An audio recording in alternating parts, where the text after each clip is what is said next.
So here we are. Good morning and welcome everybody. My name is Cinzia Penati.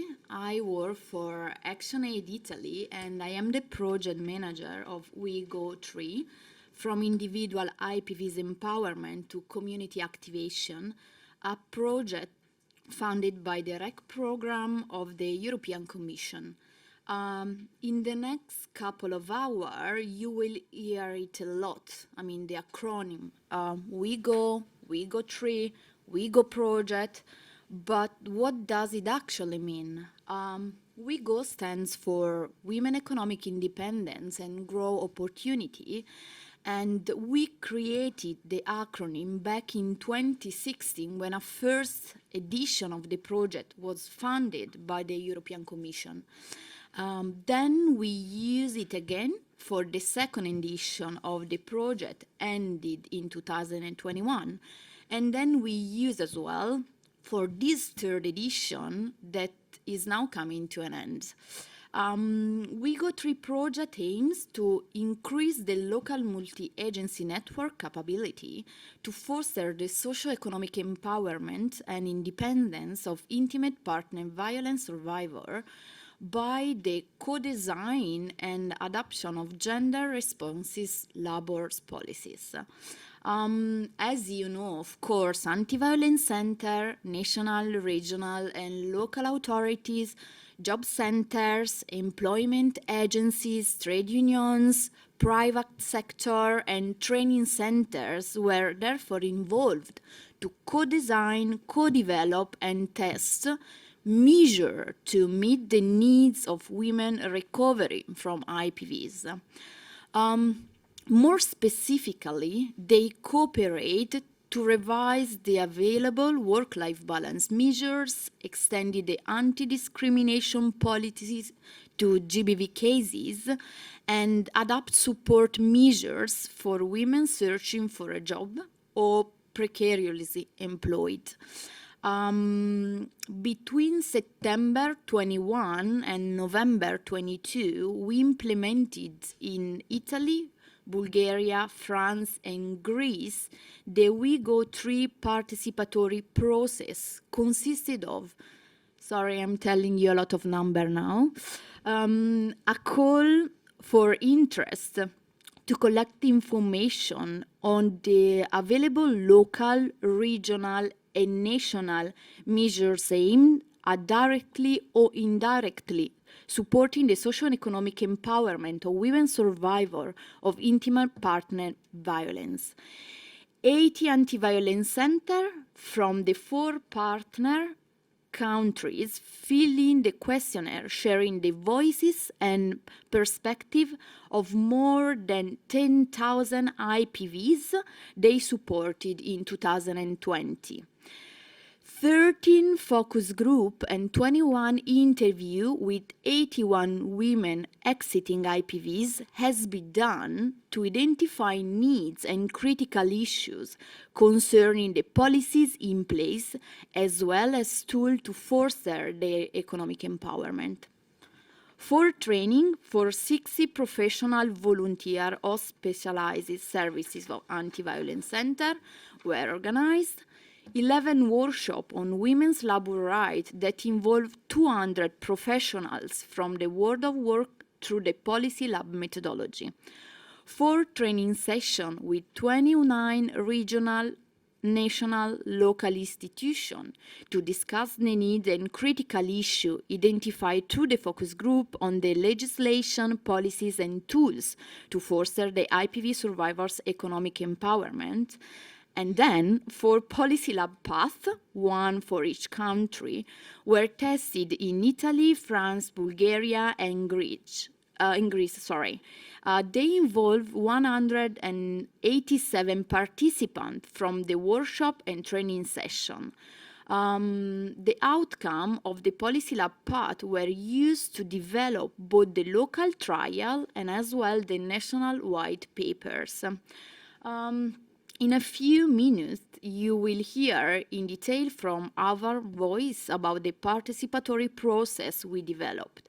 When I say our voice, I refer the voice of the project partner, namely Relazioni Positive, Women's Center of Cardizza, Center for Sustainability Community Development, Istituto per la Ricerca Sociale, ActionAid and FAS. In conclusion, I'd like to thank you to all of you, especially the wonderful, powerful, and amazing women I work with in this project. So thank you very much. I leave the floor to our chairperson, Angela Toffanin, who is a researcher in GBV-related issue of the National Italian Research Council, I think. Yes. Is this correct? Good. Perfect. So thank you.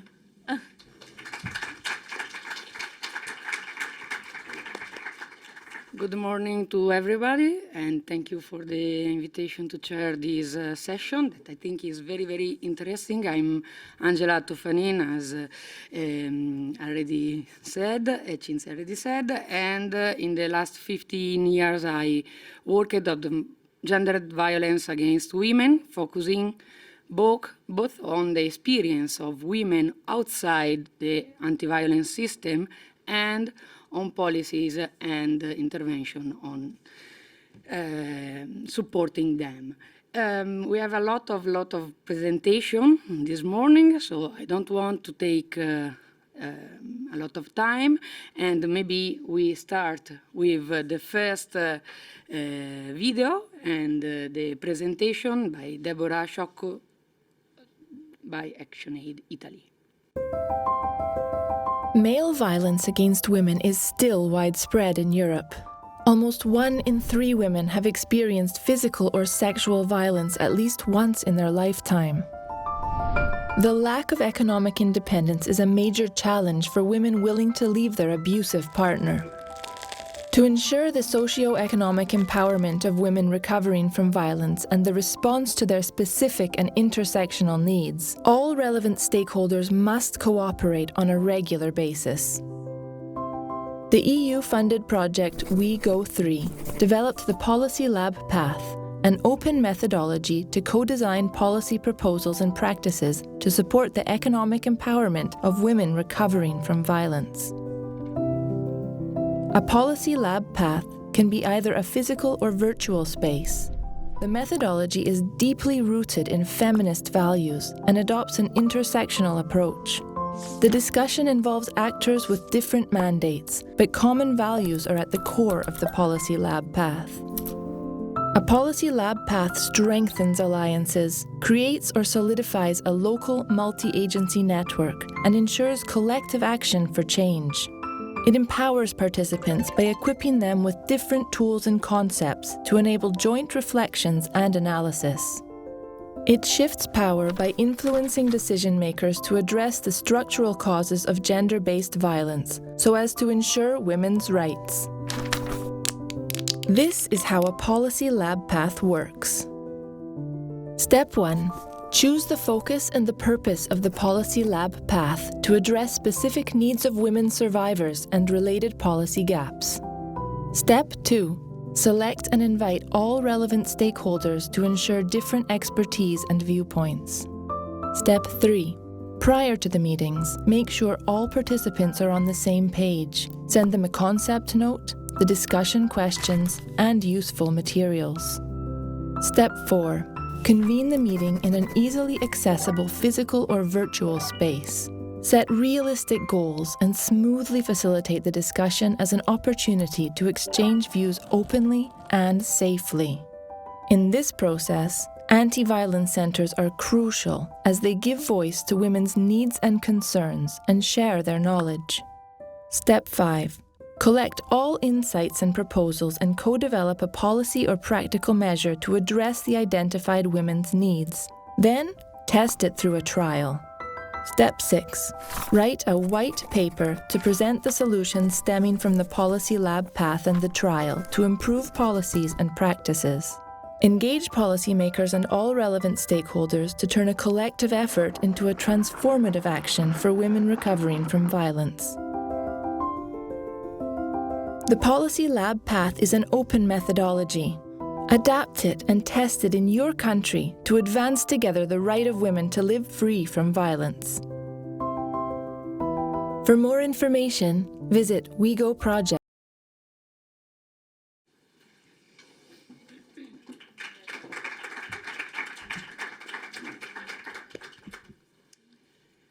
Thank you. Shall I turn it on? Or is it fine? Okay, it's fine. Sorry. Hi, everyone, and thank you for being with us discussing this topic, which is at the core of each partner's missions, and which, as Cinzia Penati was saying, is the result of a cooperation effort which dates back in 2016. My role now is to briefly present the methodology that has been also showed during the video. And I will present this methodology, the methodology that we have developed, adapted, and tested in the WeGo 3 project, with the aim of explaining how this specific project was relevant to test this methodology, and also explaining how the whole WeGo project path with the 3 editions of the project led us to this development. I will focus in particular on the approach that has characterized the partnership effort over the years, that is the feminist approach. Let me start from the organization to which I belong, which is ActionAid, just explaining what the term participation means to us. Working on participation is something we have done in the WeGo 3 project, but which we also do in other projects and in all our activities. And it starts from the idea of giving voice to right holders and civil society to improve and enlarge confrontations in the public spheres. The actions needed to achieve this aim, which have also been implemented in the WeGo path, are the creation of physical or virtual spaces where the confrontations can take place, the effort to strengthen organizations and individuals, giving them the tools and the knowledge to actively participate in the process, and the creation of networks where exchanging practices, both on methods and on contents. Switching to the specificity of the WeGo path, I would like to mention how the 3 editions of the project led to the complete participatory path that has been implemented in the 3rd edition. The first WeGo focused on strengthening support services and anti-violence centers, mainly developing knowledge and sharing best practices. WeGo 2 had a stronger focus on the networking components, both of anti-violence center and of right holders, who in the context of our projects are women survivors of intimate partner violence. The awareness, the knowledge, and the networks developed by the partners over the 3 editions are the building blocks of the participatory path that has been implemented in this 3rd edition, where the partners have created the spaces for confrontations I was mentioning before. Spaces where to discuss how to improve policies and practices for the empowerment of women survivors of violence, especially in the areas of welfare services and labor market. So what is a policy lab? This methodology has not been used for the first time in the WeGo project, of course. It is been more and more used in recent years by institutions, NGOs, research centers to co-develop practices and policies. But for us, policy labs, the definition we decided to choose for our policy labs is that they are structured discussions involving actors with different background but common values, working together to develop proposals and recommendations for policy measures and practices. So as I said, Policy Lab already existed. So why did we develop a specific methodology with a feminist approach? Because we believe that it is important to adopt an intersectional view, to consider the different forms of oppressions that exist, to analyze power dynamics, ensure the voice of all women is considered, and apply a real feminist approach, which of course means much more than just having women leading the process, but rather taking these views I was listing before and developing Policy Lab not just as a moment of collection of information and perspectives, but as a transformative process in themselves. And with this, I mean that the implementation of Policy Labs, the moments of preparation, the analysis we did before, the discussion we had with all the different stakeholders involved, all these steps have influenced both the results that will be presented by the partners afterwards, but also the awareness, knowledge, and behavior of participating people, from partner staff to all the participants that has been invited to participate to this process. This slide briefly presents the steps that we have put in place during WIGO 3 that has been also mentioned over the videos. So I don't want to go through all these steps, but I really want to focus on the importance of the long preparatory phase. So we dedicated a lot of activities to arrive to the momentum of the Policy Lab and of the discussion. And it was a key moment to bring all different stakeholders to the discussion table as a level playing field, where those stakeholders that had a more technical and, let's say, policy-oriented approach developed awareness of the specific needs of intimate partner violence survivors, while those stakeholders who were already used to work with women every day developed knowledge of policies and practices, so that everybody had the occasion of participating to the discussion, sharing the language and the perspective of the others. Sorry. The national meetings were fruitful in producing recommendations and in developing the trial that we have been tested during the project, but they were also moments where different types of stakeholders met and discussed among themselves in a new and equal way, with anti-violence centers, institutions, and labor market professionals as the main groups.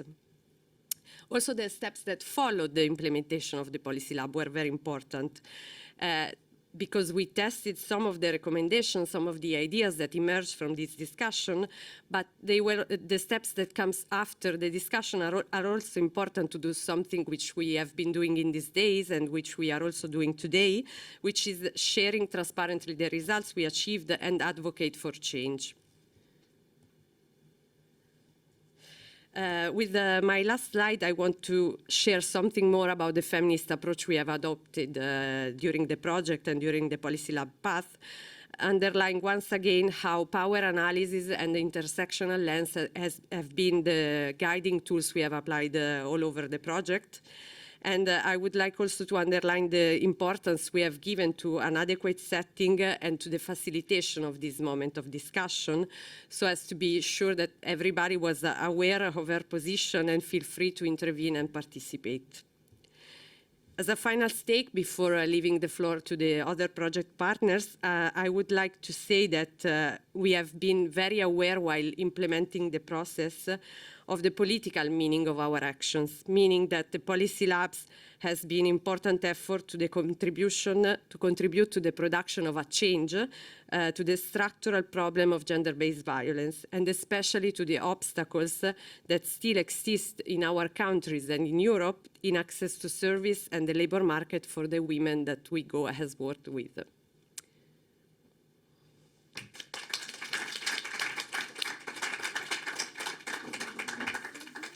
Many thanks to Deborah Sciocco, and now we can set the stage for the first block of presentation.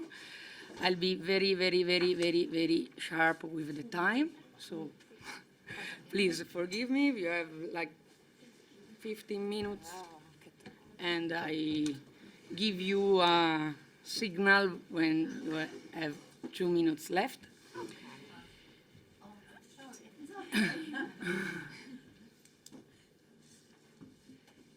The first presentation of this session, that is called Co-Design of National Policies to Meet the Intimate Partner Violence Survivor Needs, is Claudia Pividori of Relazioni Positive Italy, and her presentation focuses in the Italian participatory journey among women, anti-violence center, trade unions, and public institutions. Claudia, the floor is yours. Thank you very much, Angela, and I'm really happy to be here today to share the main results of this project, considering that is the concluding part of the long path that we had together. I'm Claudia Pividori. I belong to Relazioni Positive, that is a social cooperative based in Padova that was born after the 30 years experience of Centro Veneto Progetti Donna, that is an association that had a mission to support, of course, women survivors of violence, but not only, especially to prevent and to activate the change that Deborah was mentioning before. So. What I would like just to show you very in a visual way is the journey. It's the Italian journey, but in reality it's something that all partner countries have in common, because we somehow try to follow the same path. So, okay, now you can see it. So this is the visual representation of the path that we have. So you can see on the left the 5 main activities, let's say, that we had carried out during the project.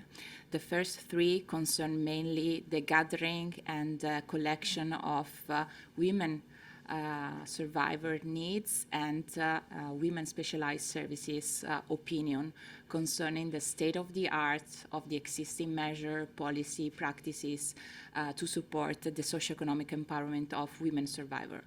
So, of course, these activities were crucial according to us, because it is essential that every policy, every practice is informed, is fed by the inputs of the rights holder themselves.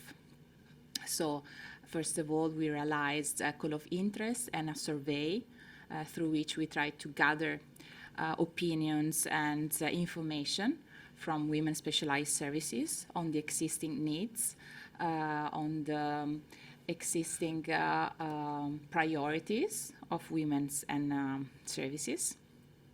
And we did the same through focus groups run by us, by our staff of women specialized services, with women directly, really to gather their voices.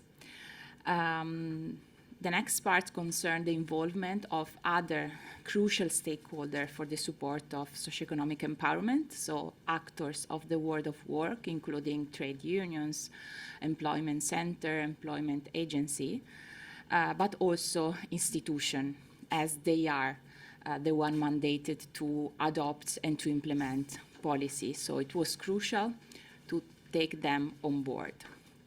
All these activities somehow help us, well, like a building block to create a knowledge basis in order to start our policy lab path, as Deborah has just presented you. So from all these activities, we really had a clear picture of existing obstacles, needs, priority, but also of possible solutions that could be put in place. And we want to discuss concrete and real solutions in the policy lab.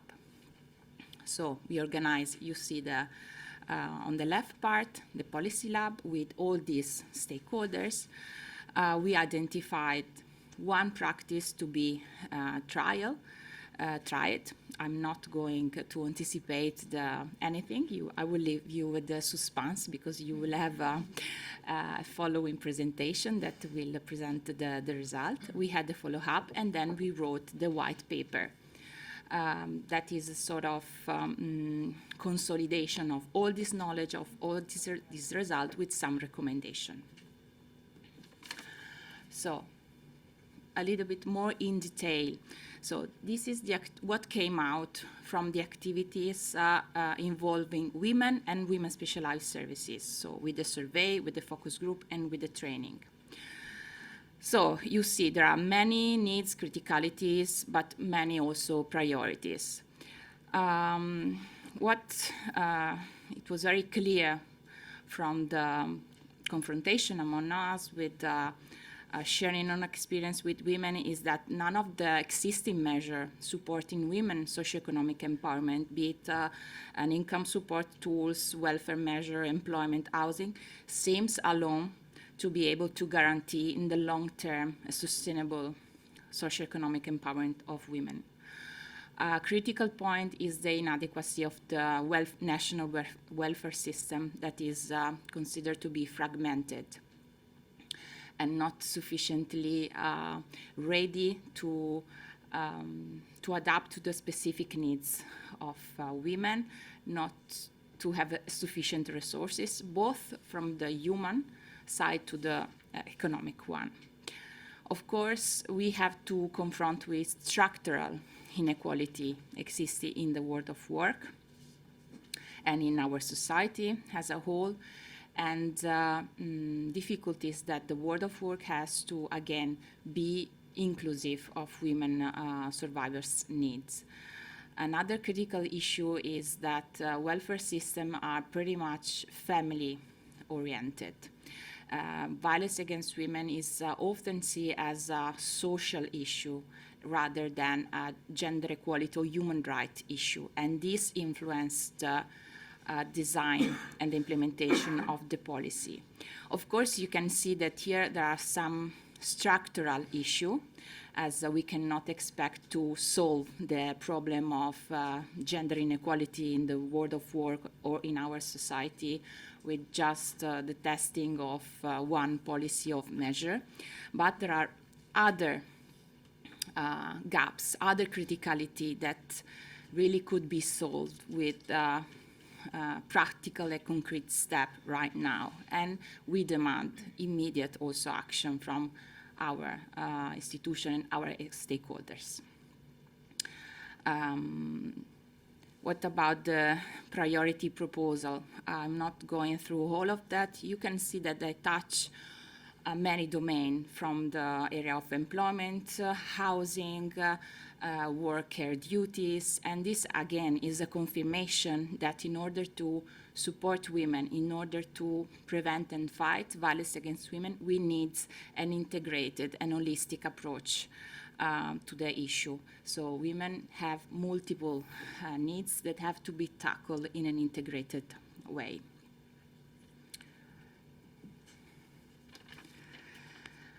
What came out from the moments and training and workshop that we had with the World of Work professional and the representative of the institution?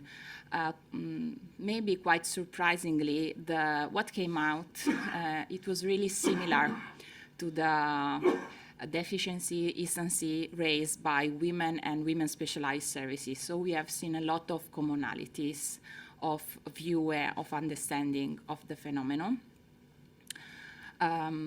Just I want to raise one point on what came out from the training of the World of Work professional is the need to develop more tailored and not standardized training for women.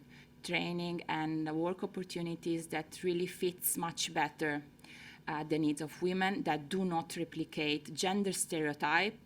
So opportunities that try to value existing skills and competence of women, because they are skilled, they are talented already. And the needs expressed by companies themselves to be trained on the issue of violence against women, on their need to be able to better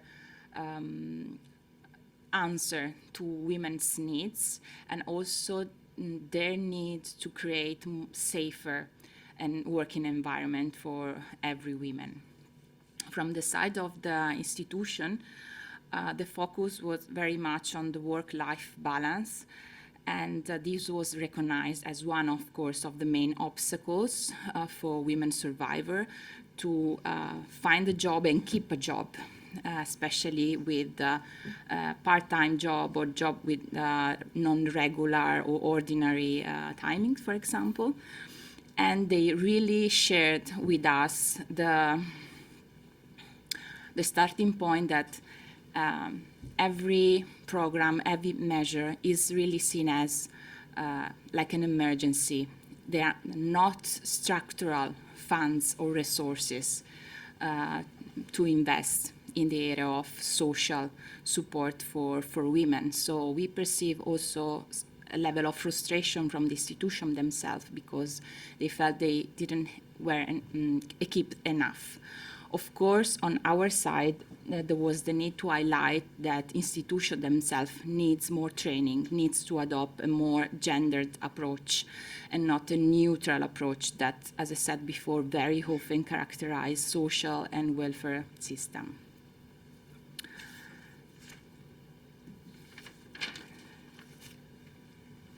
Sorry. So, as I said before, all this knowledge, all this information were used to select two main issues to be discussed in the policy lab in order to identify then one measure to be tested in a trial. So the two main issues selected were the welfare system and a specific measure existing in Italian legislation, in the Italian system, for income support to women IPV survivors, that is called freedom income. That it's a sort of income support specifically for IPV survivors. I'm going through this one before because then it was the latter that it was chosen for the trial. So what was the outcome of the policy lab concerning this income support measure? Mainly, we all agree that it was supported by inadequate resources and there was a lack of sustainability. So it was a measure that granted women with 400 euro per month for 12 months. So you may well understand that 400 euro is not that enough to guarantee you freedom. And especially, you can imagine that in Italy, the potential number of women beneficiaries of this measure are 20,000. And in a year, it was possible to provide this income to 300. So there was a huge gap between the potential beneficiary and the one that really could benefit from the measure, of course, because of lack of resources.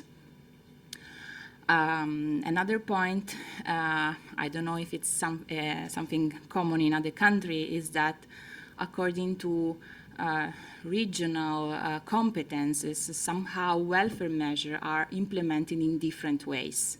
So when regulations are not that clear, then local authorities interpret, let's say, access criteria or ways of implementing the measure differently, and this creates, of course, inequality.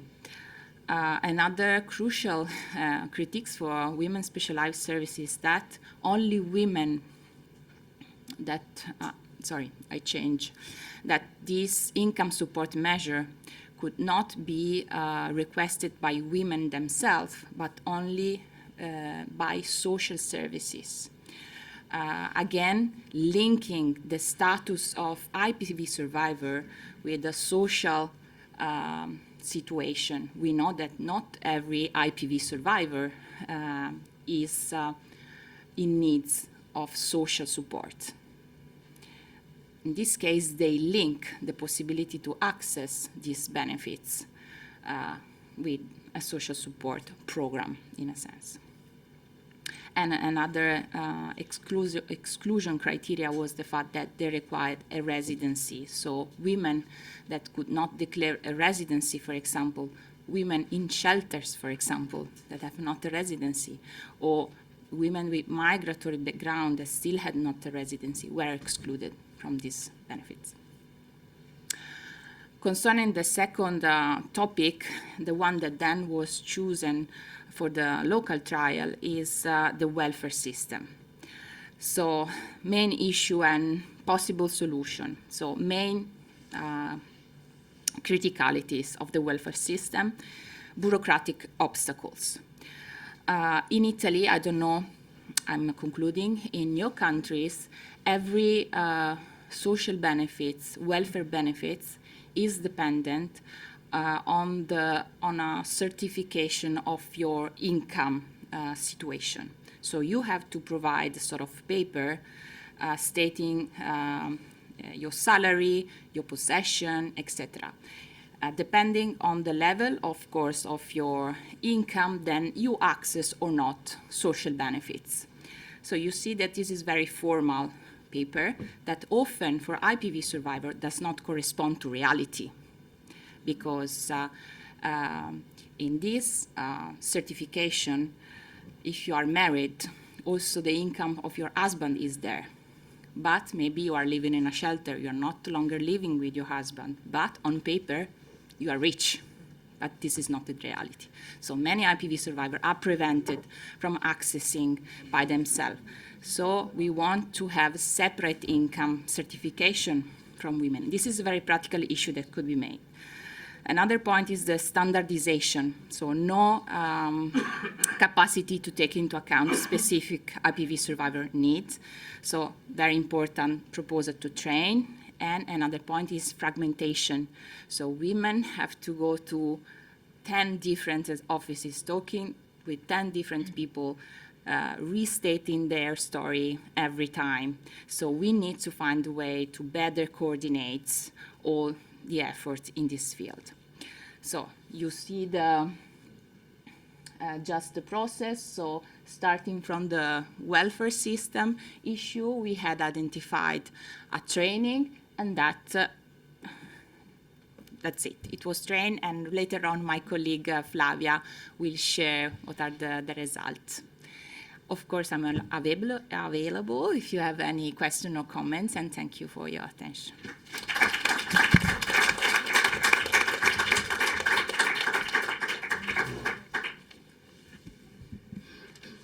Many thanks, Claudia Pividori, also to remember us that survivors are not a vulnerable subject, but a subject in a vulnerable situation because of the vulnerability and the precarity built by welfare, social system, labor market, and policies.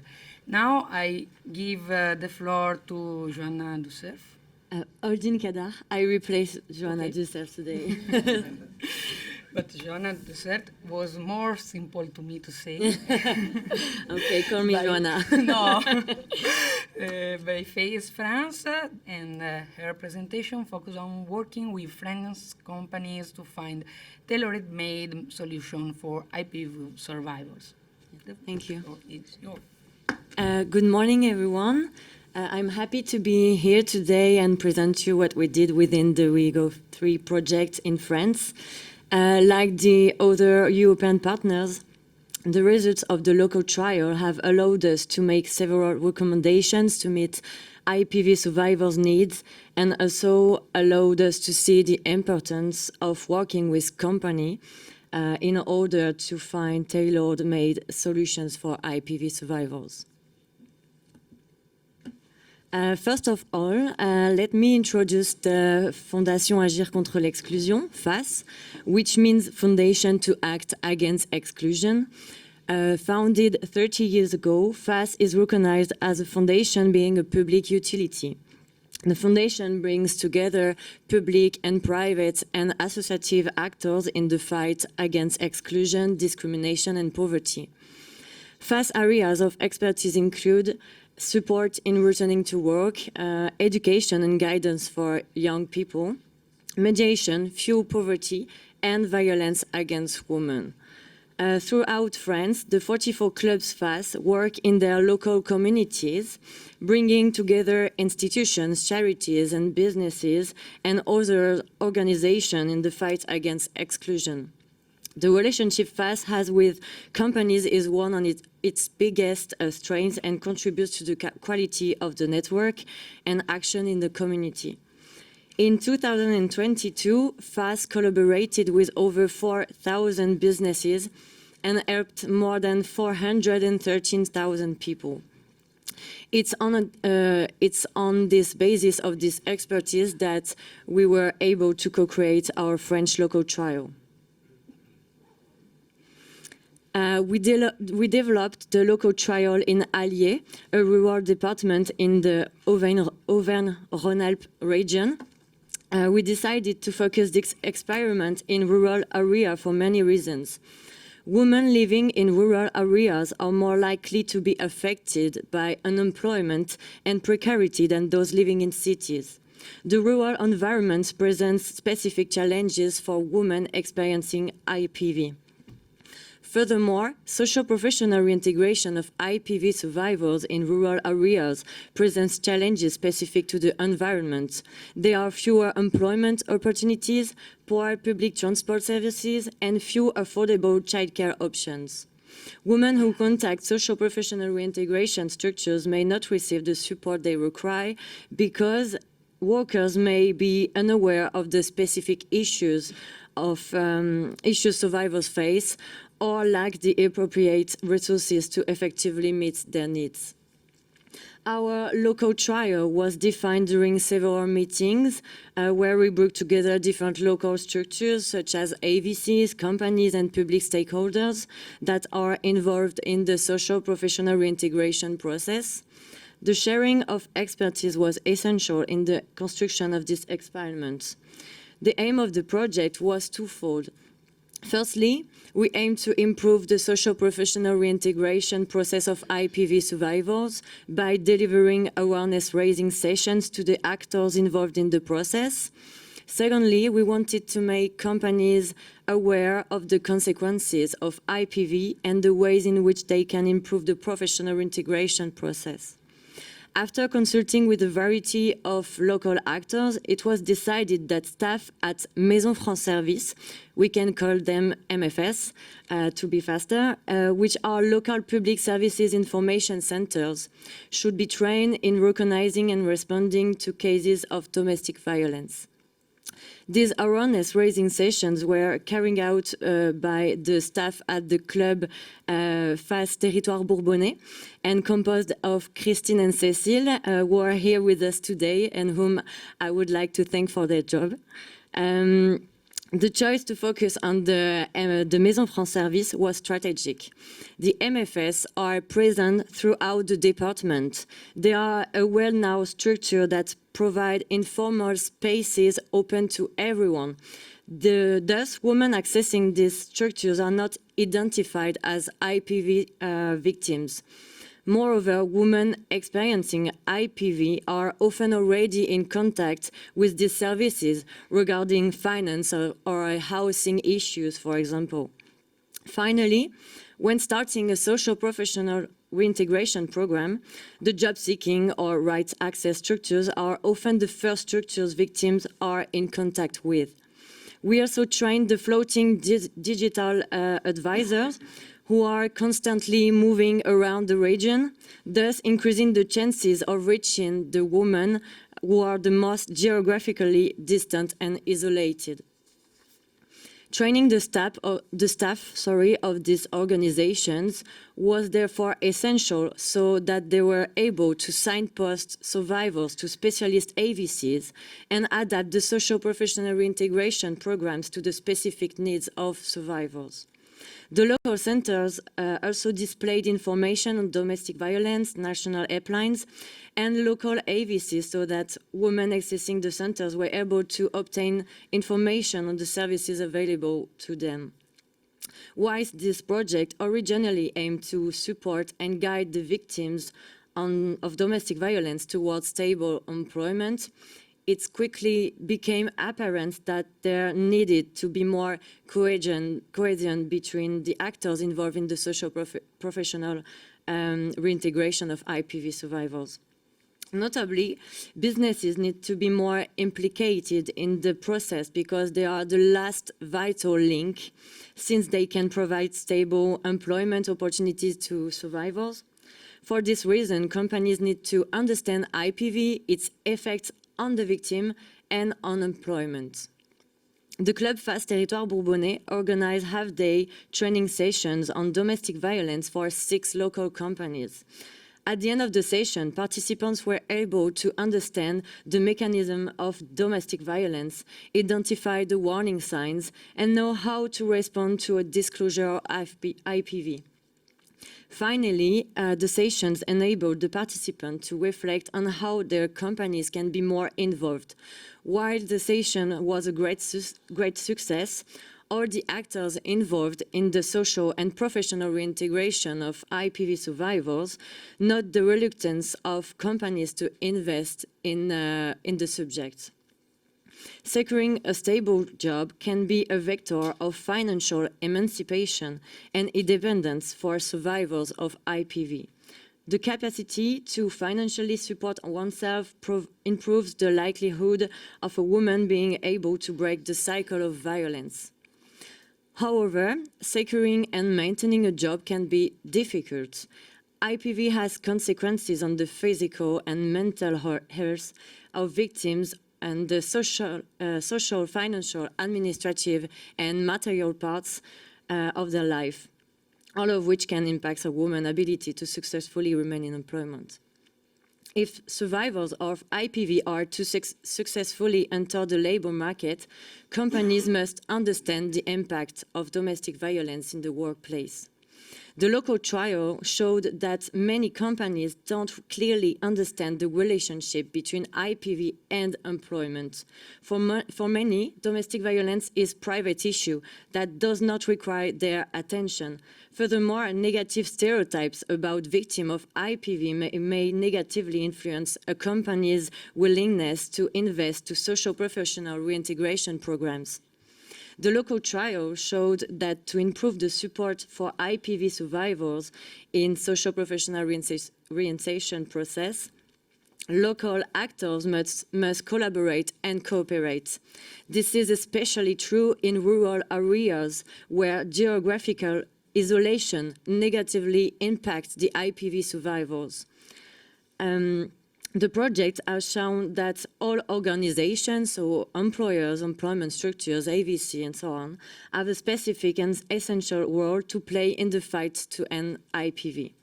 When organizations are trained on domestic violence, they know how to best respond to a woman's needs. As we have just seen, FAS is convinced that companies have an essential role to play in the economic empowerment of survivors of domestic violence.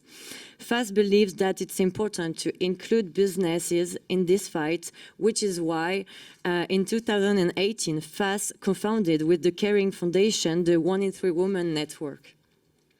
It's the first European network of companies committed to fighting violence against women. It supports businesses to implement policies and procedures that ensure an effective response for employees experiencing domestic violence. They also allow companies to share best practices, develop their network of stakeholders, and deploy a common voice. An average person spends 1/3 on their time at work. For those experiencing domestic violence, the workplace is potentially the only place where they spend time away from their abuser. Companies, therefore, have an important role to play in ensuring that employee victims of intimate partner receive the support they need. When a company is engaged in the fight against domestic violence, it can create a safe working environment. Survivors are more likely to successfully maintain employment when they feel protected, supported, and listened to. Now, FAS is seeking funding to set up the Project L, which means Together Let's Fight Against Exclusion and for Solidarity Employment. This project aims to promote the socio-professional reintegration of IPV survivors or long-term unemployment by supporting them to find work. A total of 100 women will be able to benefit from a comprehensive support program, and they will be empowered and supported to develop the levels of professional success. This will be achieved through individual and collective support, which will take into account the peripheral obstacles and specific needs of the woman. This project will also involve companies. Fast Clubs will train and equip businesses in their respective communities to raise awareness on domestic violence, to promote the implementation of internal practices to support survivors, and to understand the effects of IPV on the recruitment processes. Companies will also be made aware on their role in maintaining employment and promoting the socio-professional integration of IPV survivors. Finally, companies will be able to evaluate the impact and effectiveness of the pathway. And that's it for me, and thank you for listening.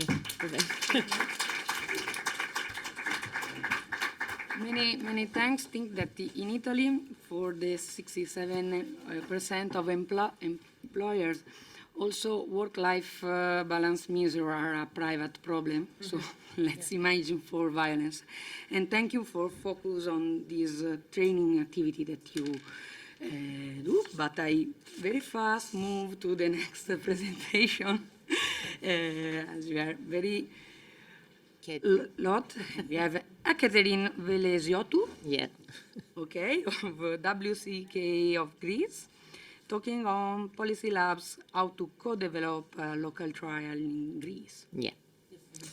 Good morning. I'm Ket Velesiotou. I'm the director of WCK and also the coordinator of the We Go 3 project for the Greek part, of course, because the leader is Cynthia for all of us. Hi, Cynthia. I'm very happy to be and to be here today and working, but also I'm very sad because of this terrible accident that happened in Greece a few hours ago, and two trains collided, and there are a lot of dead people. So if I'm not very happy, forgive me. Anyway, I'm gonna start from the basics. Okay. I will not refer to all of this because everyone before me and in the beginning they all were referred, but I'm gonna say that gender equality refers to equal rights, responsibilities, opportunities for all individuals regardless of their gender. Does it exist? No, of course not is the answer. This fact results that women have to face persistent and systemic barriers which do not permit them to achieve their full potential. WCK works every day and fight every day for it since 30 years, almost 30 years before. So, why I'm telling all this? Because the We Go 3 project aims to increase the local multi-agency networks' capacity to foster the IPV survivors' socioeconomic independence through the design and adoption of gender-responsive labor policies by developing and using a number of tools such as the Policy Lab Path. It already said what is a Policy Lab Path, so I will try to describe. Okay, yes, it's the right slide. What we have done in Karditsa to result to our local trial. We invited the representatives of different kinds of stakeholders, such as anti-violence centers, all members of the Greek National Network, local and regional authorities, University of Thessaly, Trade Union of Karditsa, ANKA, Cooperative Bank, Committee for Gender Equality, private sector enterprises, NGOs, actors all with different backgrounds but common values to discuss in a structured way and work together in order to develop proposals and recommendations for new policy measures or improving existing ones. We involved not only policy experts, but other key stakeholders applying a bottom-up approach, of course with a feminist view and perspective. Our main objective was to promote the socio-economic empowerment of IPV survivors through the participatory design of policies, initiatives, measures, recommendations to address to their needs. I have to note at this point that in Karditsa we have at least two serious advantages. The existence of the local ecosystem of organizations which are supportive one to the other, and the 30 years of operation of WCK. So the WeGo 3 projects have found a fertile soil to be implemented.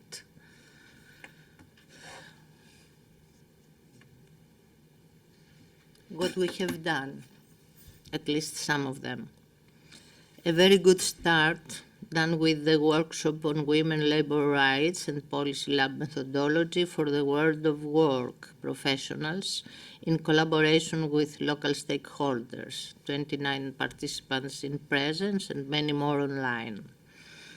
In the training for institutions which followed, participants were educated in the policy lab methodology. Participants were from local and regional authorities, regional and national committee for gender equality, Cooperative Bank, ANCA, regional observatory of Thessaly for social integration, bar association, trade union, private training sector, 17 in total. Here with us today is a vice mayor of Karditsa. I have to say that the municipality of Karditsa is our main stakeholder, our partner, which is very supportive and in all sectors that WCK acts and operating. And we have also the director in charge, I don't know what is the right title, Nikos, of the Regional Observatory for the Social Inclusion. And of course, we have the plan to have with us Ms. Angeliki Papazoglou, who is the director of the Department of the General Secretariat for Gender Equality and in charge of all the AVCs in Greece and shelters that operating under the auspices. This fact shows many things, how supportive are all these organizations and people, of course. And I would like to thank you from this side very much, the three of them. So I continue. Main goals of the procedure were the provision to the institution, the methodologies and tools in order to organize consultations to engage the stakeholders, and also the collection of inputs and suggestions for them for the training topics, so that they will co-design proposals in common with the AVCs, trade union, the world of work, and other participants for the local trial in Karditsa. 3.5 days of participatory planning followed on March 2022, attended 58 persons in total. The trainers presented the policy lab methodology with the aim the participants to co-design the local trial. 1.5 day was also implemented after the pilot of the local trial on last December of 2022. To present this implementation, the results, to evaluate and suggest how to make it more sustainable.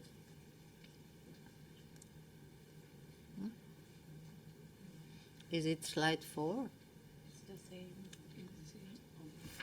No? The same than before. Is it? The green button. Okay, you should. The green. This Yes. one. This one. Okay. The policy lab path was a fruitful procedure And in this slide, you see some of the needs that arose out of it.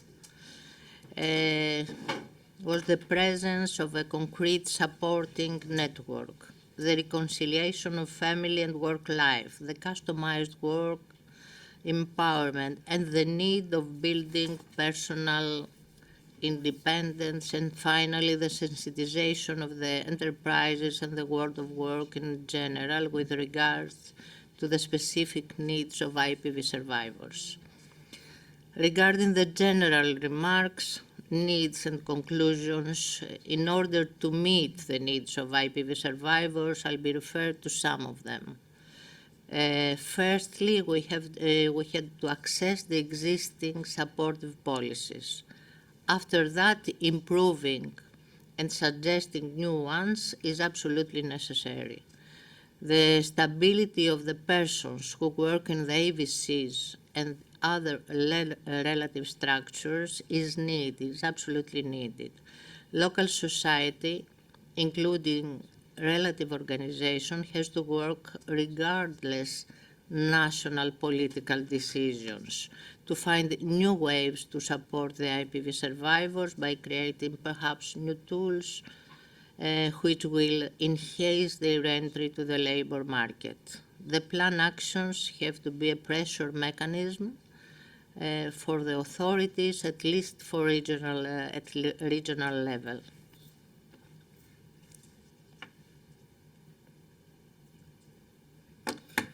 The final resulting proposal, the Greek local trial.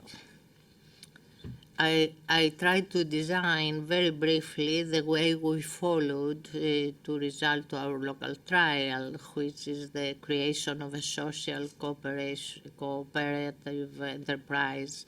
We call it in Greek KINSEP. Members will be IPV survivors, other persons from the wide population of the area, and women refugees. But in that way it was planned.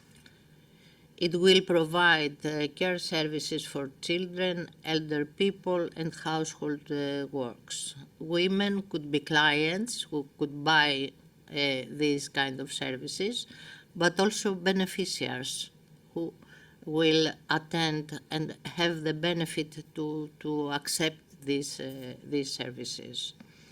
WCK and TANCA will collaborate for the implementation of 3 trainings, which are 1 training for the creation of the KINSEP, 1 for taking care of elder people and children with disabilities, and the third one for taking care of children.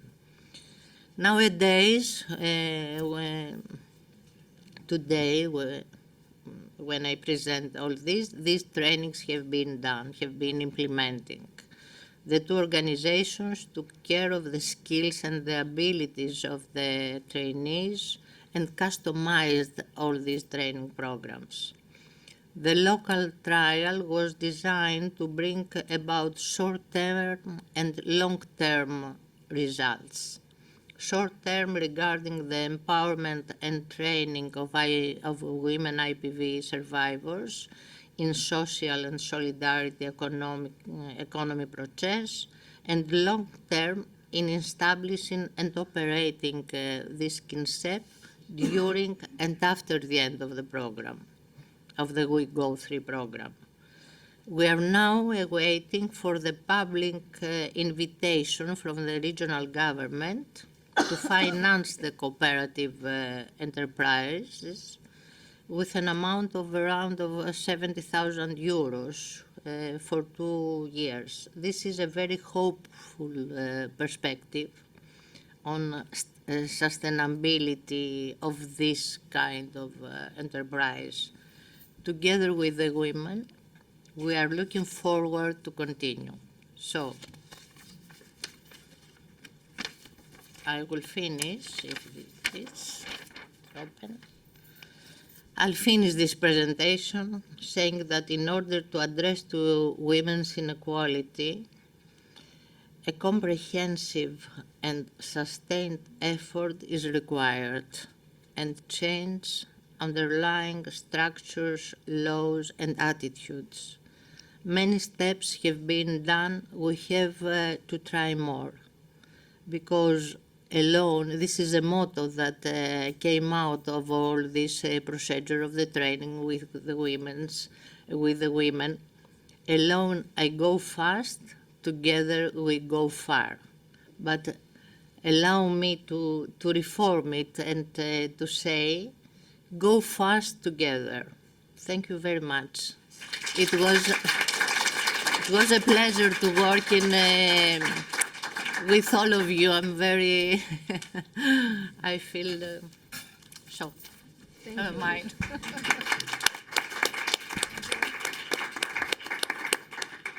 Thank you, Ekaterini, to focus on sustainability and so continuity of intervention, and also to take care the institution, because as you said, it say a lot of the institution, but I think that it say a lot also of you and your organization, and it is important in order to have a multi-agency approach and a multi-agency response and intervention to really solve the problem or try to solve.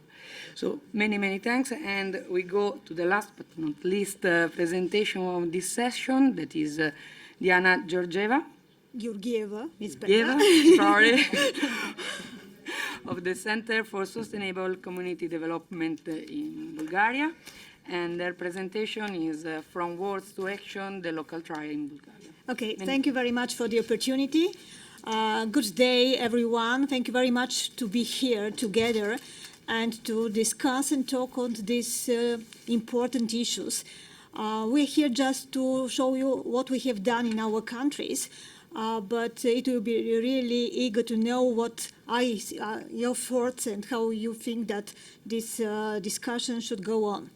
As I have been already presented, my name is Diana Georgieva, seems to be one of the completed family name for the countries from the Eastern Europe, and I'm representing CSCD. I'm just going to use the shorter name because it's a long name of the organization.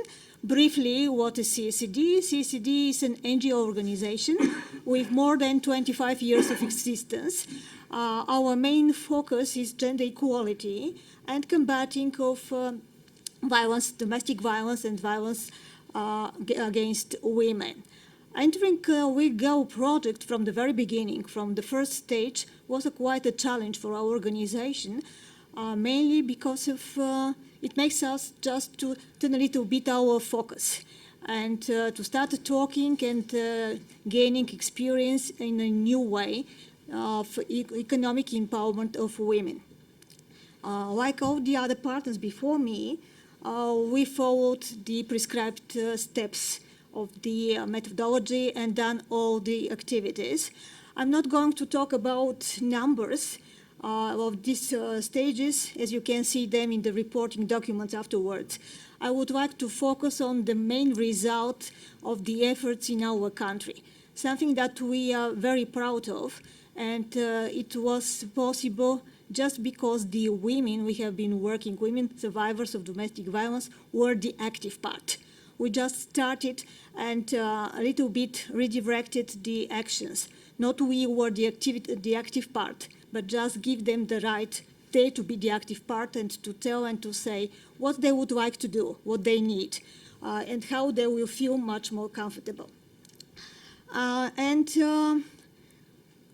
My presentation, I titled it From Words to Action because if you read the paper, it seems that there's not such a big problem. There is a lot of a kind of legislation frameworks, something rules are prescribed, but when you go to the reality, you see that it's not true. During our policy labs discussions with institutions, with different stakeholders, we just identified one main need, that these women acquired new professional and soft skills. And they considered this as the most important for them in order to go deeper in the process of their integration. What we done next, we just make a short research. What does the legislation says? There are some documents that allow these women the equal rights of the equal education, national strategy for promoting equality, and for sure new European skills agenda. Then was another challenge between us because we have been organization located in Sofia, and we decided that this should be an event and trainings done somewhere in the country. We just checked a little bit different opportunities and decided to go to Ruse region. Ruse is a town in northern part of Bulgaria. We make a slight research what is the economic status of this region. It happens that it is a place in the, let's say, in middle of economic development with a lot of problems, but at the same time with a little bit average employment rate. And one most important thing is that this is a region with a university with quite a lot of different kind of courses that can help these women to get better education. And I'm very happy that we have here a professor from that university, one of the most active supporters of the idea. And what we have done when we decided that we are going to work in Ruse. First, we have already made some steps before the walkout trial in implementing and developing the so-called territorial protocol. This is a kind of agreement between different stakeholders who gathered and decided to support these women mainly in aspect of their economic empowerment. We were lucky to have on our side organizations and institutions like Ruse municipality, as I already told you, Ruse universities, some big employers, some NGOs, and different kind of business companies. And it was much easier having them on our side to go further. Then we started, and the first stage of the walkout protocol started June last year, and formally completed in November 2022. But frankly speaking, it's an ongoing process because we find that some of the main ideas we have at the beginning have to be changed and we have to overthink them.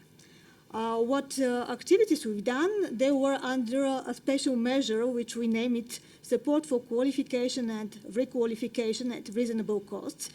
And this was set of activities that were not quite possible if we couldn't have the support of the ABC Center in Ruse region, because this was the partner who helped us to get in touch with the women, survivors of domestic violence, and support us in every level.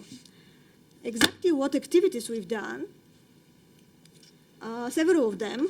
First, we started the training part of our work.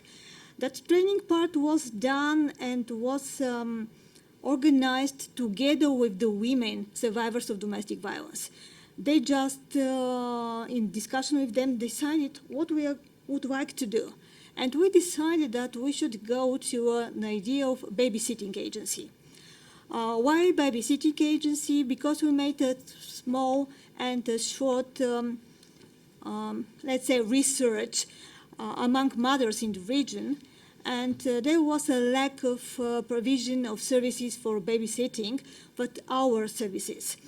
And this wasn't one of the reasons. The other reason was that there are many of these women, most part of them, were mothers, together with children, and they also feel this lack of services. 3 special trainings have been done. One of it was trainings in social entrepreneurship, and mainly with an accent how to develop your own business, how to be your own boss and solo entrepreneurs. Then we have specialized training in babysitting, training who finished with certification. And now these women, they have a certificate that allows them to work as babysitters in many countries in Europe, together also in Bulgaria. And the third was a training in emergency care. When you're taking care of kids, you should know how to react if an emergency case came. This training was done under supervision of the Bulgarian Red Cross, and the ladies also have a certificate for successfully past training, yes. The activity's next stage was the developing of a pilot model of a social enterprise. We have already registered an NGO last November in Bulgaria. And the NGO was registered by all the women who took part in all the activities of the walkout trial. What is the most motivating of this thing that happens in RUSE is that these women were participating in each training, in each meeting, with no delay and with no excuses. They were the active part.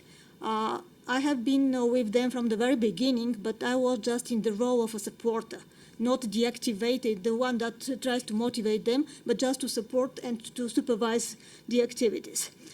We have also named our NGO under the name of Veselushko 22. Okay, I know that it doesn't mean anything to you, but Veselushko is a very happy kid. A kid that is going, who is joyful, playing and smiling, and 22, it is the year of our establishment. The name of the organization was also an idea of the women. And now we have started a lot of activities of communication. We have already a logo, and we're working on the idea how to communicate that. And the third activity is just piloting this model to make it from a regional base to a national base. The first idea was to develop it like a social enterprise, but being a part of different accelerators program shows us that we should think of another way of organizing the activities. Maybe we're going to think it as a social startup. And the idea have been already participated in 2 programs, in Caro Entrepreneurs in Science program and Beyond Pre-Accelerator program.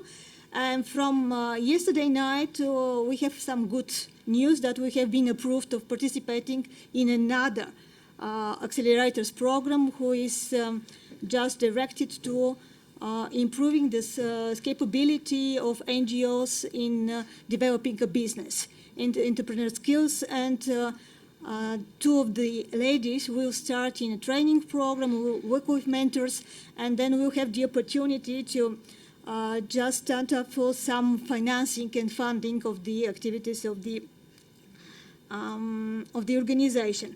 What the result? Maybe this number doesn't sound quite great to you, but this is 7 women with changed lives.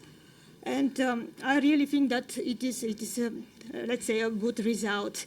We have started already an idea of the developing of the staff capacity building program. We're going to invest in developing different kinds of skills of these women, not only professional, but already skills as being good parents, being good mothers, because they have been living in many years of aggression, just minoring their capacity as mothers. And communication awareness strategies under processing together with the financial sustainable plan. Because we would like this organization not only to depend on the programming and financing, project financing. We should make it as a stable business model. And I'm now managing the organization, but my idea is just to transfer this management to some of them. They have shown desires to learn and to gain different kinds of skills to do that. Together with us is one of the ladies that took part from the very beginning of the development of this idea, Demoa, who is also a social worker. And I really think that what we have done was quite, let's say, quite good, quite successful, quite motivating. And you see now, these photos show our Veselushko 22 families. This is the ladies who are going to provide the services with their own children. And one of the good things that happens in this adventure And in this journey, as our Italian colleagues quoted, is that we are already a community. We spent holidays together. We are just talking and discussing different kinds of issues, not only related with the idea of Vesuvuscu 22. Thanks very much for the opportunity to the project to do that. Because if there wasn't maybe that opportunity, we are going to work with them, but not in such a deep way. Me personally, I have now much more knowledge of what these ladies come by and through what kind of stages. Not like only as an expert in the NGO sector, but as a person, from the personal point of view. Thanks very much once again for the opportunity. Thanks here to my colleagues who have been supporting us from the very, very beginning. Thank you.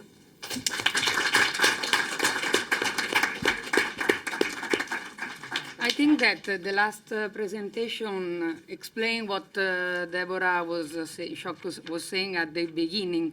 The methodology of the project is a transformative one, and it is transformative for the women, the staff, and also the professionals. And so long life to Vesuvuscu 22. Sorry, 22. And I'm very happy that we are sharp. It's a big success to me.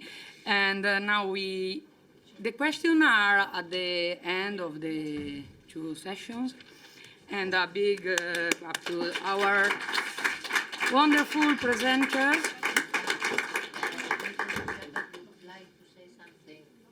Okay, the idea is that all the question and remarks was at the end of the second session, if possible. Θέλεις να το πω, ότι στο τέλος, λέει, θα γίνουν όλα και μετά τη δεύτερη. If it's not a problem for you. Αν δεν είναι, λέει, πρόβλημα για σένα, όχι. Thank you. So, I'll invite at the table the speaker of the next session. Yeah.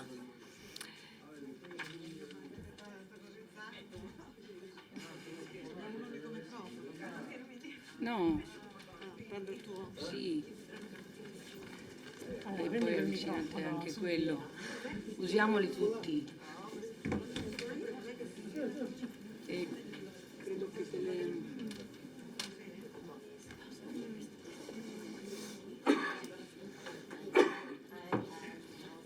So, we are ready for our second session, that is learning from the trials, and we have two presentations. The first one is by Flavia Pesce of the Istituto per la Ricerca Sociale Italy, and the title is Results and Lessons Learned. Please, the floor is yours. Thank you very much, and I'm here, of course, representing all the IRS staff that work in this project, and my colleague Emma Palladino, who took care of all the steps for this activity that we have been done during the process, is here in the room, and also other colleagues were participating. So thanks, first of all, to all my team for having done the work within this project. Just only few elements on IRS. We are a private institute of research based in Italy. We provide applied research and evaluation and technical assistance for mainly public organization from the EU level, so the European Parliament, in which we were yesterday, to European Commission, other European institution, and at the national level, ministry, region and municipality, in the field of public policy, and especially in the last, I would say, 20 years we have been quite specialized on gender policies from different angles, and especially also on the gender-based violence. That is the topic of this project. So I will, you have the colleagues that precede me already told you what all the efforts they've done at the local level with the trials. So The aim of my presentation is to provide you general elements that we could share along all the trials that have been presented and main issues coming from our internal assessment of the trials. Okay. So as you have seen and you have been listening before, the entire process of the WIGO3 project was particularly complex and entails different pillars and different elements, and also the trials that have been implemented at the local level were in a way the result of this interesting and complex process. So we have been listening before that there were activity for especially enhancing the capacity of the anti-violence centers, that took place both at the desk level with research, activities, surveys. Then there was all the part engaging the world of work that was particularly crucial also for leading to the development of territorial network of stakeholders that, as we will see, are one of the key also issues, especially for the sustainability and the replicability of the trials. So we also, in our assessment of the trial, tried to develop an evaluative approach that was specular to the way in which the project was built up, so also following the same process. Also because all the information coming from these three elements were indeed at the basis of the local policy labs and were also at the basis of data and information that we might have used for the policy assessment.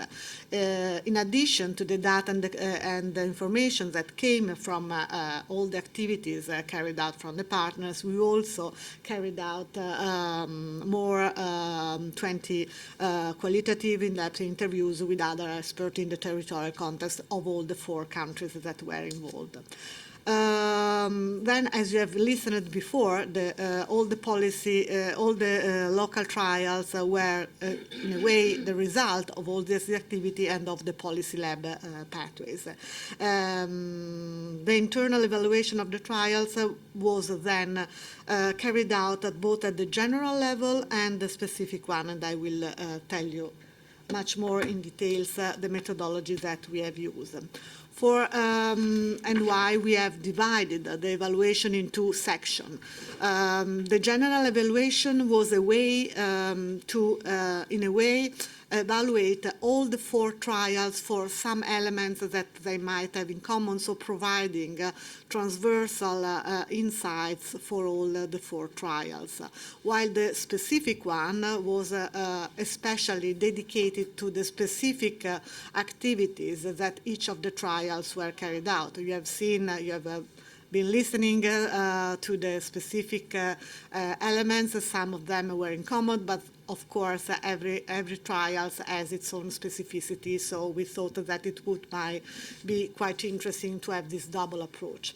For the general evaluation of the trials, we took some common evaluation criteria that you can find in the first column of this slide. So we were assessing the relevance of the trials, the involvement of actors, and so all the process that were behind the implementation itself, the innovative elements, the sustainability and the scalability.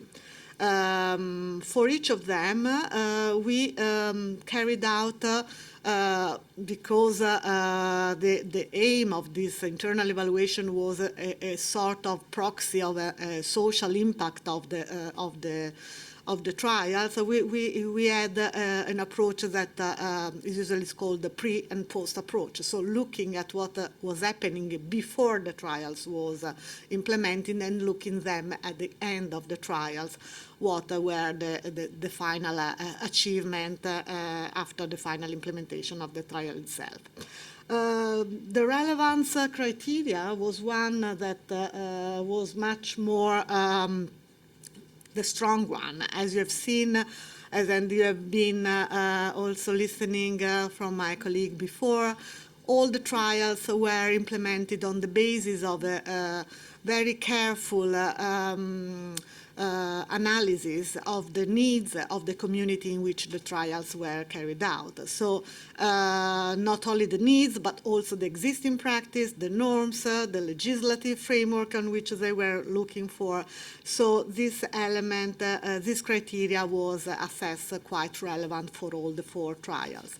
The column in which I have the numbers are the numbers for the first slide that we have before, so the fact that we were using also the result of all the activities carried before. So one refers to all the activity that have been made on enhancing the capacity of anti-violence center, meaning the survey, the desk research, on which we can derive some main elements for doing our ex-ante evaluation on the design of the trials. Then the involvement of actors, that also was incredibly crucial, as it was indeed expected, especially for the participatory element that was a sort of red line, as we have said, for all the entire process.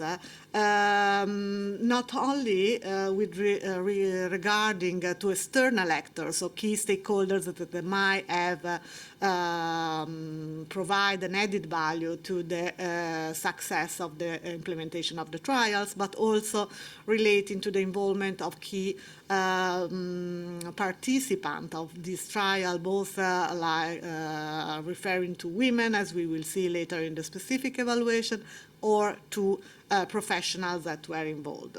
And for all the 4 trials that we have analyzed, this involvement of actors came out of crucial issues and highlighted the importance of the territorial possibility of enhancing collaboration and partnership and stress again something that in the literature is considered as a key element for all the policy tackling gender-based violence, that is the multi-agency approach.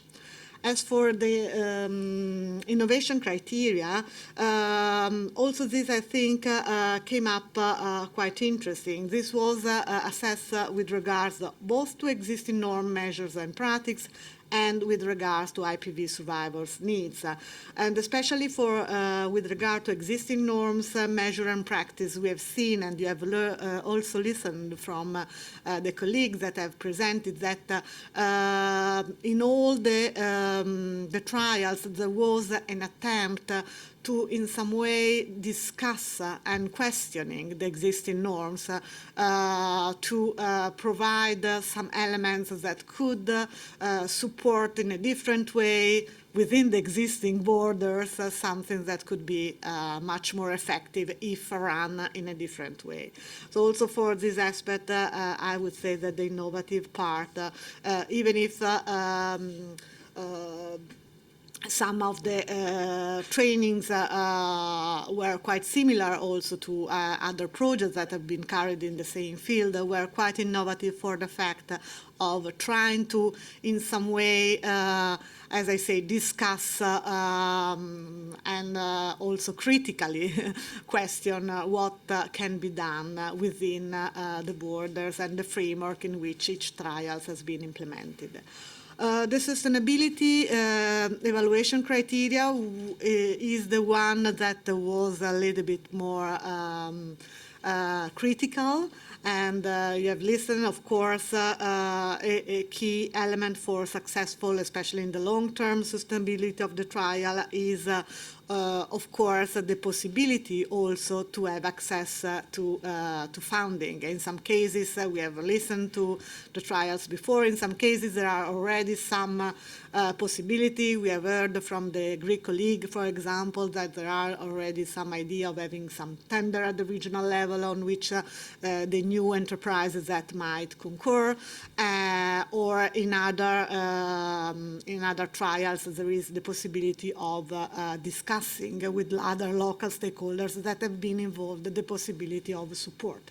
But in any case, this is a crucial issue that should be still continued to be monitored, because it's also one of the key usually weakness ring of any European project, that, okay, when the fund is ended, what can we do in support? And all the activities that were done to raise awareness, to improve the local ecosystem, I think are really, really quite important, because go in the direction of supporting the possibility of having this sustainability also in the long-term period. Another important and I think quite interesting issues came up from the criteria of scalability that we analyze from the point of view of the vertical scalability, so to transpose the trial to different level of governance, or not just transposing, but initiating a sort of fertile discussion at different level of governance, as I said before, for example, the Greek, that already from the municipalities dealing with the regional level for having and achieving financial support, but also horizontal scalability to different territorial and contexts, and being this an European project with different partners which come from different specific territories with specific needs, specific peculiarity. This is also quite important. And we have seen, and this is quite an interesting element that is common in the gender-based violence on project dealing with gender-based violence issues, that I would say, unfortunately, problem for gender-based violence survivors are really the same in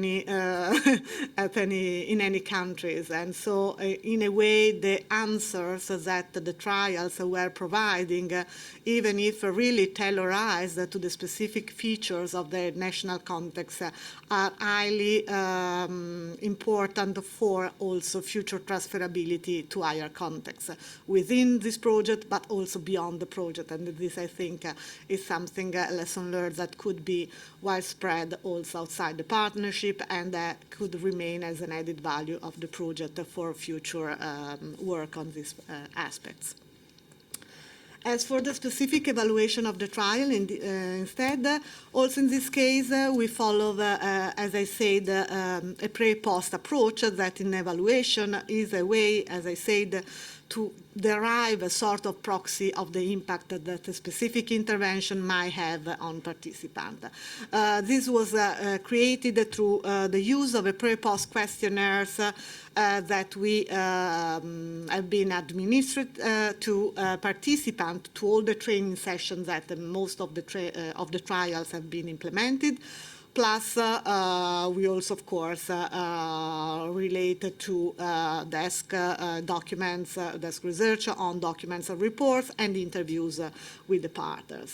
One important element that I would say also in the conclusion, I'm okay with the time, is also related to the fact that, as we have listened before, there were two trials that were much more specifically addressing women and for their empowerment, and others too that were specifically addressing services or institution. And this is also a quite interesting result coming from the specific evaluation, also in the terms that I was saying before, for horizontal transferability.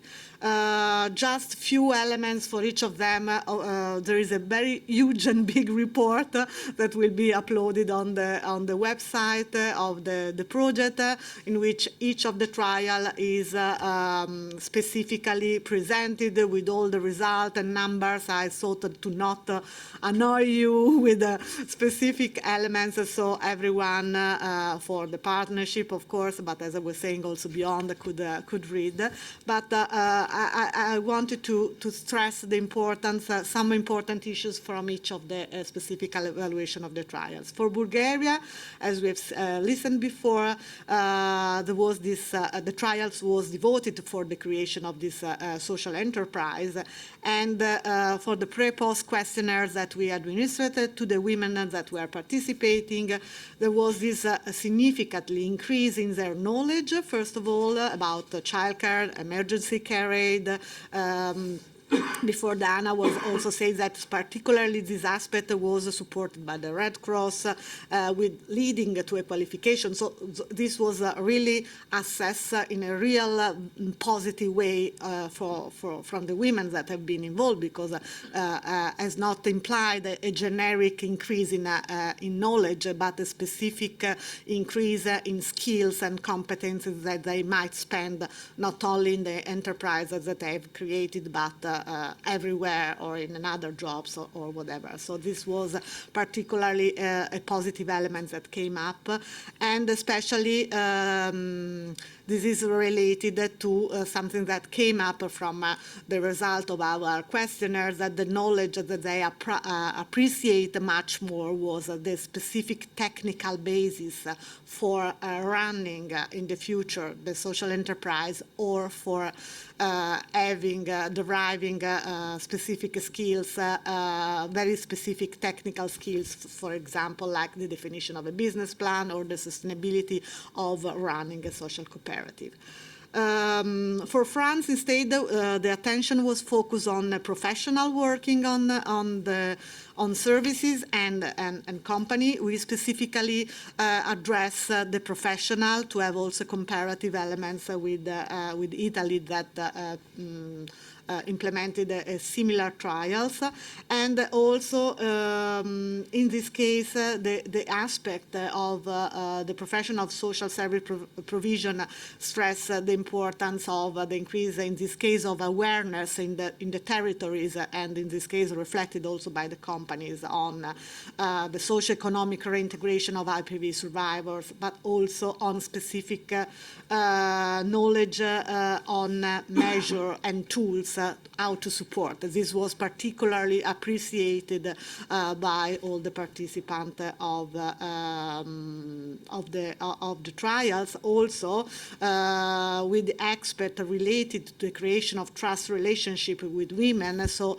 the importance for the professional, in this case, not only to have basic technical skills that might be of help for providing good services and support, but also to have crucial transversal skills that, like empathy and creation of trust, that are crucial elements for really establishing a relationship that could lead to fruitful and effective results. As I said also before, again for Greece, the attention was for trained women, and again the significant increase in their knowledge in the field of care provision. Also, in this case, on contrary to Bulgaria, the field of care was explored by different aspects, not only for the care for children, but also for the care for elderly people or disabled people. So open achieving expertise from different angles that might be of help, and again stress and coming also from this specific evaluation the importance of the collective process. You see that there are words that, and you will see in the final slide, that came up constantly and really track a red line among all the trials. For Italy, again, the focus was on professional front services, and there was this particular importance of the positive and proactive attitude of this professional for building, and as I was saying before, for questioning in some way the formal procedures that are that are already established to create their own pathways and moving from maybe something that is only informal and upon the shoulders of the professional capacity of relation with other services or institutions to a formalized pathways. And something that is also important here, it was highlighted, this trade-off between efficiency and care. This is another crucial element that is, often comes up in gender-based violence project. Providing services and support to IPV survivors is not just providing a service as it is any others. It's a specific work that need, as I was saying, the establishment of trust, the establishment of relationship. So it's something that should go beyond the services. And this something that was addressed during the training and was particularly appreciated. As a general conclusion, so I hope to have been in the time, on 1 minute, we try to to elaborate a sort of word cloud, including the main issues that came up from both the general and specific evaluation, and we have created these two boxes that I was saying before related to the different aspects on which the trials were focused on. So the one on the right is on local trials that were specifically addressing in targeting women IPV survivors, while the one on the right is what came up, generally speaking, from those two trials that were indeed targeting the services and the wide local context. As you can see from the word, the word that came up especially from the two trials on targeting women are self-esteem, that was crucial, opportunities, proactivity. So all elements, as I was saying before, that really touch the core elements of creating a network. I appreciate that Diana before was saying we are a family. The group and the network is not just professional that are becoming aware of specific competencies that work together, but they have reinforced their self-esteem in a reciprocal way. And this is one of the major results, I would say, of this kind of trials. But of course, there is also this aspect of competencies and entrepreneurship that came up very strongly from the trials, because all the competences that have been transferred are technical competence, technical skills that, as I said before, can even be transferred and used by these women in other contexts, in other jobs opportunity. While on the other side, for the trials of, that was addressing services in local context, so the general institution in which they were embedded, there is this element of quality that you see is a little bit bigger than the others, relationship again, expertise, knowledge, and dialogue. And I would say relationship and dialogue in a way connect the specific evaluation to the general one, in which we were saying also the possibility of transferability at the higher vertical relation level of governance and at the horizontal one, and the quality of services I was referring before. So the services that are going to be provided are not just a service as anyone else, but should include a specific approach, feminist approach, and elements that are really grounded on specific knowledge. From both of the two sides, in any case, the importance of a solid territorial network with different stakeholders came up as prominent and a crucial element for the success of the trials, not only for the long-term sustainability, but also for the implementation, as maybe did not came up from all, but came up in some way from all the discussion of today. All one stream of the project is also to support and build and reinforce this local ecosystem, and the local ecosystem could be the pivotal elements that could really bring further success to the trials in a sort of dialogue that might generate a significant impact on women, but also on the local context in which these trials have been embedded. So I stop here. I hope to have not taken too much time. Again, if you want to see all the details for each of the trials, please go to the website and look our report.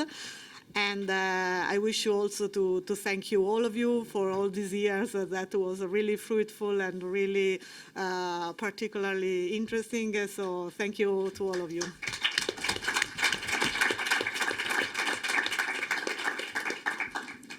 Thank you, Flavia, for this accurate description of the evaluation of the trials. And now I very fast give the floor to Rossella Silvestre for our last presentation. That is National Learnings for You, Policies Mainstreaming the Intimate Partner Violence Survivors' Needs into EU Policies. Please. Okay, thank you, Angela. Good morning. Good morning, Good morning, everyone, and thank you for being here for the last appointment of WIGO 3 project. And I will briefly introduce what we mean when we talk about mainstreaming the intimate partner violence survivors' needs into European Union policy, and why we're asking for this kind of policies to the European institution and, of course, to our national institutions. And as underlined so far, as we already heard, the achievement of the socioeconomic empowerment for women extreme violence is, of course, a complex issue and also a challenging process that calls for attention and efforts from a wide range of stakeholders, so local and national, but of course also European institutions can play a vital role in speeding up this process. European institutions over the last decade have certainly contributed to prevent and combat male violence against women, but a lot of work still needs to be done, especially when we talk about socioeconomic empowerment. But what do we mean when we talk about socioeconomic empowerment of women extreme violence? We are talking about that process that offers women the material condition to live violence, to consciously exercise control over their life. And of course, having an adequate income, safe housing, for example, easy access to around public services, but also a decent job are essential requirements to recover from violence, but also the massive elements of an efficient public policy to promote the socioeconomic empowerment of women extreme violence. In this regard, as we already said yesterday during our European Policy Labs, the proposal for a European directive on combating violence against women may represent an opportunity to improve the socioeconomic support provided by member states to women. But unfortunately, the draft directive doesn't take into account this kind of theme, doesn't include any reference to the theme of socioeconomic empowerment. So it is urgent to introduce a specific provision in the chapter 4 of this proposal to require member states to ensure socioeconomic empowerment to IPV survivors. For example, member states should ensure women easy access to the national welfare system. We talk about a lot about the national welfare system, also revising their national laws if needs. States should provide women with income support, housing support, as well as measure to promote their enter or re-enter in the labor market. Along the same line, also the European gender equality strategy should represent and should address the socio-economic empowerment of IPV survivors as a crucial component to end gender-based violence. But addressing IPV survivors' needs exclusively through anti-violence policies is not enough. The achievement of socio-economic empowerment can be ensured, can be achieved through disjoint policies. In fact, it is more effective to supplement the existing policies of different domains with criteria and actions that can respond to the specific and intersectional needs of intimate partner violence survivors. This would allow women to access a wider range of essential services, including care services, of course, housing programs, and income schemes. This means that regulations, directives, and financial programs, for example, at increasing women's participation in the workforce or at improving care services, should also take into account the specific needs of IPV survivors. We are asking to the European institution to modify the European care strategy, for example, the work-life balance directive, for example, the Euro gender strategy. We are asking to the European institution to take into account the specific needs of IPV survivors. In conclusion, we call the European institution to promote a move beyond the sectoral approach to prevent and combating male violence against women. This means that all national and European institutions must shift from the current silo approach to an integrated policy approach. Such a shift will finally allow women exiting from violence to fully access the fundamental rights, those economic and social rights, of course,